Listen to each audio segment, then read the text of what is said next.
Democratic party of India Hyderabad Karnataka Kalyan Karnataka region का जितने भी एसडीपीआई के इलेक्टेड रिप्रेजेंटेटिव्स हैं उन सब का आज का जोन का प्रोग्राम था। इस जोन में जो हमारे इलेक्टेड रिप्रेजेंटेटिव्स किस तरह से जमीनी सतह पर उतर कर काम करना है, बजट किस तरह से लाना है और अपने जीबी मीटिंग्स में किस तरह से बात करना है, ये जो बेसिक इलेक्टेड रिप्रेजेंटेटिव्स को नॉलेज ही नहीं होता। 5 साल खत्म हो जाते इसके बाद हमको मालूम होता कि हम लोगों के लिए कितना और अच्छा काम कर सकते हैं। लेकिन social democratic party of India का एक डिपार्टमेंट है इलेक्टेड रिप्रेजेंटेटिव मैनेजमेंट, जो हर स्टेट में और हर एक साल में एक सेमिनार के जरिए, वर्कशॉप के जरिए से हमारे जो इलेक्टेड रिप्रेजेंटेटिव्स हैं उनको साइंटिफिक तरीके से, इफेक्टिव तरीके से केवल ये बेसिक चीजें बता के देता है। हर पॉलिटिकल पार्टी का 2 मकसद होते हैं, एक इलेक्शन में पार्टिसिपेट करना, जीतना, दूसरा इख्तियार में आकर किस तरह से फॉर्म को काम करना, सोसाइटी के लिए काम करना है। लेकिन अफसोस की बात यह है जितने भी पॉलिटिकल पार्टीज हैं बोलते हैं कि ये 2 मकसद है, लेकिन एक ही मकसद उनका यह है कि इलेक्शन किस तरह से जीतना और अपने जेब किस तरह से भरना। लेकिन social democratic party of India दोनों मकसद के साथ काम करती है, इलेक्शन भी जीतना, फिर जीतने के बाद लोगों को किस तरह से फॉर्म के सोसाइटी में किस तरह से उनको वापस जिस वोट को हम लेकर जीते हैं उनकी किस तरह से क़यादत करना, उनके मसाइल को किस तरह से हल करना, उसके बारे में भी हम इक्वली इम्पोर्टेंस देते हैं। लेकिन दूसरे पॉलिटिकल पार्टीज सिर्फ इलेक्शन जीतना ही एक मकसद है। अल्हम्दुलिल्लाह social democratic party of India का ये जो 2 मकसद के लिए हम जो काम कर रहे हैं कि पूरे इंडिया में इसी तरह का सिस्टम है। इसी वजह से हम देखते हैं जहां पर जिस ग्राम पंचायत में, जिस कॉर्पोरेशन में जहां पर हम 2 सीट 3 सीट लास्ट टाइम जीते थे, इस बार जमीनी सतह पे उतर कर काम करने की वजह से जब इलेक्शन होता है वहां पर डबल हम 100% हमारे सीट बढ़ाने का काम किया। फॉर एग्जाम्पल हमारे चामराजनगर में ही फर्स्ट टाइम हम जब इलेक्शन लिए थे वहां पर 4 सीट जीते थे। नेक्स्ट टाइम इलेक्शन इस बार परसों हम जब इलेक्शन जीते स्टेट जीते बराबर हमारा जो टैली है वो बढ़ते जा रहा है। वजह यही है कि लोगों को हमारा काम करने का जो तरीका है, हमारा जो सियासत है, लोगों के लिए जो सियासत है वो एक्सेप्ट कर रहे हैं और यही सियासत को लेकर पूरे देश भर में काम चल रहा है।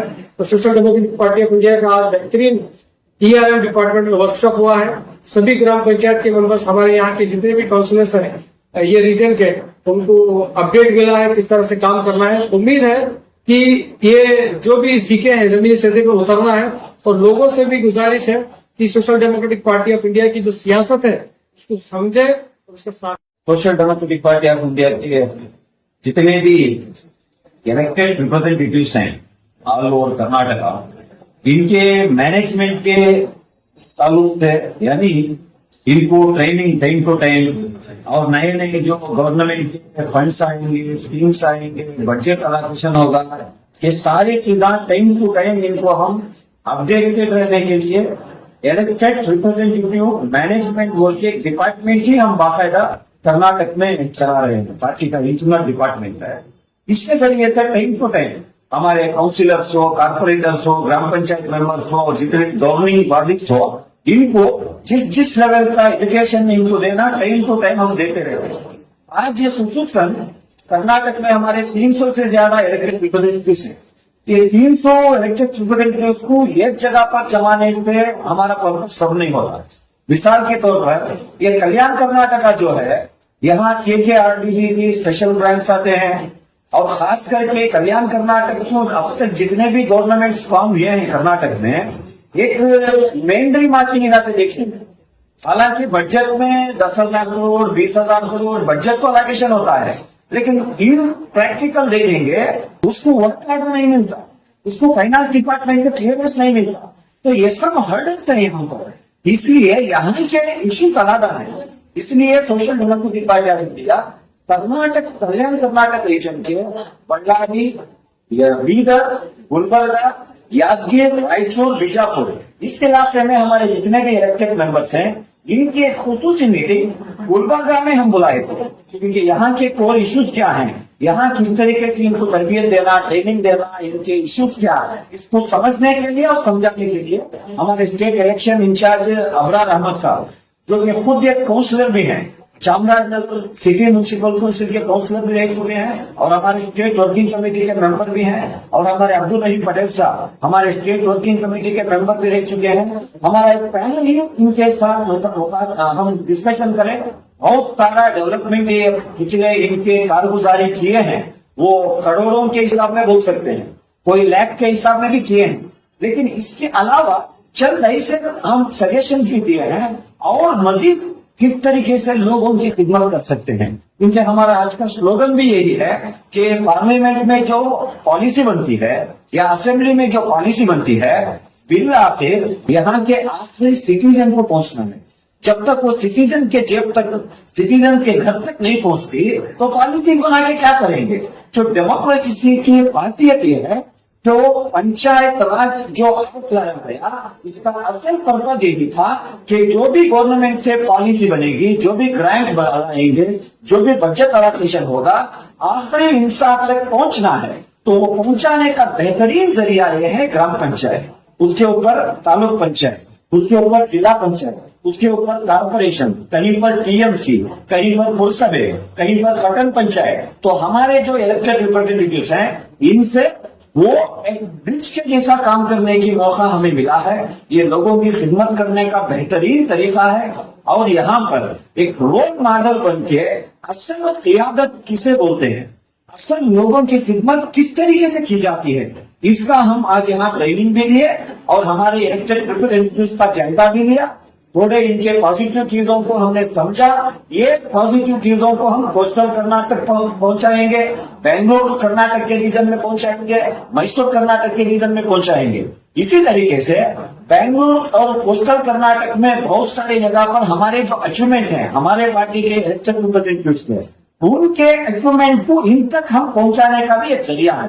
तो वक्तन ऐसे वर्कशॉप हम चलाते हैं। अल्हम्दुलिल्लाह अल्लाह का बड़ा फजल करम है। कल्याण कर्नाटक के रीजन के जितने भी इलेक्टेड रिप्रेजेंटेटिव के आज रिपोर्ट कार्ड हमने देखा, बहुत खुशी हुई हमें। यहाँ पर इतने बेहतरीन काम ये किए हैं। आइंदा इसका रिजल्ट हम मीडिया के जरिए से नहीं बोलेंगे। आइंदा आने वाले अर्बन लोकल बॉडी इलेक्शन हो, ग्राम पंचायत इलेक्शन हो या ZPTP इलेक्शन हो, इसका रिजल्ट यहाँ की पब्लिक हमारी पार्टी को देने वाली है। हम इसका रिटर्न भी इसी तरीके से चाहते हैं। इसमें हमने 1 रुपया करप्शन नहीं किया, 1 रुपया बोल रहा हूं मैं। ये करप्शन करने की सियासत बैन किए हैं इस DP में। यहाँ पर खिदमत लोगों की भला और बेहतरी के लिए हम काम कर रहे हैं। इसी तरीके से लोगों के जो ग्रास रूट लेवल के कोर इशू हैं, इनके रोजमर्रा जिंदगी में पेश आने वाले जो पानी का मसला से लेकर इनके वार्ड का जो सोशल वेलफेयर स्कीम्स का मसला हो, इन तक नहीं पहुंच रहे। इसके लिए हर्डल्स बने हुए, यहाँ तक करंट सिस्टम को सही करने की जिम्मेदारी भी तक यहाँ तक ये निभाए हैं। तो ये बहुत बेहतरीन एक मॉडल है। आइंदा आने वाले दिनों में social democratic party of India के इलेक्टेड रिप्रेजेंटेटिव के जरिए से एक नई तारीख को लिखने का हमने ठान लिया है। अल्हम्दुलिल्लाह इसका सफर शुरू हो गया। पिछले 16 साल में हमारा जो कारगुजारी है, हमारी जो कारनामे हैं, ये आइंदा एक हिस्ट्री भी बनने वाली है और इंडिया की हिस्ट्री में ये दर्ज होने वाली, यानी दाखिल होने वाली आइंदा आने वाली नस्ल इसको स्टडी भी करेगी। बहुत अच्छा सेशन चला, इसमें पूरे मेंबर्स, यहाँ तक कि हमारे बिजनेस मेंबर भी एक्टिवली इन्वॉल्वमेंट भी है। आज हमें बहुत खुशी होती है, गोगी जैसे एक पंचायती में हमारे एक पंचायत की मेंबर 15 फाइनेंस के बारे में आज आकर हमारे सामने मैं इतने लैक्स का काम की बोल के जो प्रेजेंट करना है ना, ये बहुत बड़ा अचीवमेंट है। यहाँ तक कि किचन तक महदूद थे, लेकिन इनको हमने लाकर पॉलिटिकल इनपुट तरबियत देकर इसके नजाकत ठिकाने के जरिए से आज घर का भी, किचन का भी काम संभाल रही है और वार्ड के लोगों का भी काम संभाल रही है। आंगनवाड़ी के ऊपर भी उनकी निगाह है और उनके लोकल इश्यूज के ऊपर भी उनकी निगाह है। ये बहुत बेहतरीन एक मॉडल, हम रोल मॉडल हम दुनिया के सामने पेश कर रहे हैं। एक अच्छा सेशन चला है, आइंदा उम्मीद है और भी ज्यादा हम काम करेंगे। Social democratic party of India Gulbarga ಜಿಲ್ಲಾ ಕಚೇರಿಯಲ್ಲಿ ಚುನಾಯಿತ ಜನಪ್ರತಿನಿಧಿಗಳ ಒಂದು ಕಾರ್ಯಾಗಾರವನ್ನು ನಾವು ಪಕ್ಷದ ವತಿಯಿಂದ ಏರ್ಪಡಿಸಿದ್ವಿ। ಈ ಒಂದು ಕಾರ್ಯಾಗಾರದಲ್ಲಿ ನಮ್ಮ ನಾರ್ತ್ ಕರ್ನಾಟಕ, ಉತ್ತರ ಕರ್ನಾಟಕದ ಚುನಾಯಿತ ಜನಪ್ರತಿನಿಧಿಗಳು, ಗ್ರಾಮ ಪಂಚಾಯತಿ ಸದಸ್ಯರು ಮತ್ತು ನಮ್ಮ ನಗರಸಭಾ ಸದಸ್ಯರು, ಪುರಸಭಾ ಸದಸ್ಯರು ಈ ಒಂದು ಕಾರ್ಯಕ್ರಮದಲ್ಲಿ ಪಾಲ್ಗೊಂಡಿದ್ದು ಏನು ಕಳೆದ 4 ವರ್ಷದಲ್ಲಿ ಯಾವ ರೀತಿ ಕೆಲಸ ಕಾರ್ಯಗಳನ್ನು ಮಾಡಿದರೆ ಅದರಲ್ಲಿ ಒಂದು ಅವಲೋಕನ ಆಗಿದೆ. ಒಟ್ಟಾರೆ ನಮ್ಮ ಚುನಾಯಿತ ಜನಪ್ರತಿನಿಧಿಗಳು ಭ್ರಷ್ಟಾಚಾರ ರಹಿತವಾಗಿ ಒಳ್ಳೆ ರೀತಿಯ ಜನಪರ ಕೆಲಸ ಕಾರ್ಯಗಳನ್ನು ಮಾಡಿದ್ದಾರೆ ಎನ್ನುವಂತಹ ಪುರಾವೆಗಳು ಜೊತೆ ವರದಿಯನ್ನು ಕೊಟ್ಟಿದ್ದಾರೆ. ಒಳ್ಳೆ ಡೆವಲಪ್ಮೆಂಟ್ ಇದು. ಆದ್ರೂ ಸಹ ಈ ಸಂದರ್ಭದಲ್ಲಿ ರಾಜ್ಯ ಸರ್ಕಾರಕ್ಕೆ ನಾವು ಗೆಲ್ಲಬೇಕಾಗುತ್ತೆ. ಉತ್ತರ ಕರ್ನಾಟಕದ ಅಭಿವೃದ್ಧಿಗೆ ನಿಮ್ಮ ಏನ್ ಕೊಡುಗೆ ಅಂತ ಹೇಳಿದ್ರೆ ಖಂಡಿತವಾಗದು ಶೂನ್ಯ ಅಂತ ಹೇಳ್ಬೋದು. ಇವತ್ತು ನಾವು ನೋಡ್ತಾ ಇದ್ವಿ ಗುಲ್ಬರ್ಗ ಏನು ಸಿಟಿ ಅಂತ ಹೇಳ್ಕೊಂಡಂತ ಗುಲ್ಬರ್ಗದಲ್ಲಿ ನಿನ್ನೆ ನಾವು ಬಿಜಾಪುರ ಹೋಗಿದಂಗೂ ಸಹ ಅನೇಕ ರಸ್ತೆಗಳು ಇವತ್ತು ಮುಂದಿನ ರಸ್ತೆಗಳಾಗಿದೆ. ಇದೆಲ್ಲ ನೋಡಿದ್ರೆ ನಮ್ಮ ಮೈಸೂರು ಪ್ರಾಂತ್ಯಕ್ಕೆ ಕಂಪೇರ್ ಮಾಡಿದ್ರೆ ಅತ್ಯಂತ ಹಿಂದುಳಿದ ಪ್ರದೇಶ ಅಂದ್ರೆ ನಾವು ಹೇಳ್ಬೋದು. ಸರ್ಕಾರ ಇದಕ್ಕೆ ಬಹಳ ಗಂಭೀರವಾಗಿ ಪರಿಗಣಿಸಬೇಕಾಗಿದೆ. ಉತ್ತರ ಕರ್ನಾಟಕದ ಒಂದು ಅಭಿವೃದ್ಧಿಗೆ ಆದ್ಯತೆಯನ್ನು ಕೊಡಬೇಕಾಗಿದೆ ಮತ್ತು ಬಹಳ ಮುಖ್ಯವಾಗಿ ನಮ್ಮ ಗ್ರಾಮೀಣ ಅಭಿವೃದ್ಧಿಗಾಗಿ ಸರ್ಕಾರ ಬಹಳ ಆದ್ಯತೆ ಕೊಡಬೇಕು. ಗ್ರಾಮೀಣ ಮಟ್ಟದಲ್ಲೂ ಅನೇಕ ಮೂಲಭೂತ ಸಮಸ್ಯೆಗಳು ಕಾಡ್ತಾ ಇದೆ ಅಂತ ಹೇಳಿ ನಮ್ಮ ಪಂಚಾಯತ್ ಮೆಂಬರ್ಗಳು ಹೇಳ್ಕೊಂಡಿದ್ದಾರೆ. ಅನುದಾನಗಳು ಸಾಕಾಗ್ತಾ ಇದೆ ಅಂತ ಹೇಳ್ತಾ ಇದ್ದಾರೆ. ಅದು ಸಂವಿಧಾನದ ಆಶಯಗಳು ಏನಂತ ಹೇಳಿದ್ರೆ ಮಹಾತ್ಮ ಗಾಂಧೀಜಿ ಹೇಳಿದ್ದಾರೆ, ಎಲ್ಲಿವರೆಗೆ ಗ್ರಾಮ ಅಭಿವೃದ್ಧಿ ಆಗಲ್ಲ ಅಲ್ಲಿವರೆಗೆ ಈ ರಾಷ್ಟ್ರ ಅಭಿವೃದ್ಧಿ ಆಗಲ್ಲ ಅನ್ನುವಂತ ಸಂದೇಶವನ್ನು ಮಹಾತ್ಮ ಗಾಂಧೀಜಿ ಕೊಟ್ಟಿದ್ರು. ಇವತ್ತು ಗ್ರಾಮಗಳು ಅಭಿವೃದ್ಧಿ ಆಗಿಲ್ಲ ಅನ್ನೋದಕ್ಕೆ ಅನೇಕ ನಮ್ಮ ಗ್ರಾಮ ಪಂಚಾಯತಿ ಸದಸ್ಯರು ತಮ್ಮ ಮನಗಳನ್ನು ಹೇಳಿಕೊಂಡಿದ್ದಾರೆ. ಅಂದ್ರೆ ಅನುದಾನಗಳು ನಮಗೆ ಸರಿಯಾಗಿ ಬರ್ತಾ ಇಲ್ಲ ಅನ್ನೋದು, ಸಿಗ್ತಾ ಇಲ್ಲ ಮತ್ತೆ ಇನ್ನೂ ಅನುದಾನಗಳು ಹೆಚ್ಚು ಬೇಕು ನಮ್ಮ ಪಂಚಾಯತ್ಗಳಿಗೆ ಅಭಿವೃದ್ಧಿ ಆಗಬೇಕು ಅಂತ ಹೇಳಿದ್ರೆ ಹಣವನ್ನು ತಿಳ್ಕೊಂಡಿದ್ದಾರೆ. ಸರ್ಕಾರ ಇದ್ರ ಬಗ್ಗೆ ಗಮನ ಹರಿಸಬೇಕು ಅಂತ ಈ ಸಂದರ್ಭದಲ್ಲಿ ನನ್ನ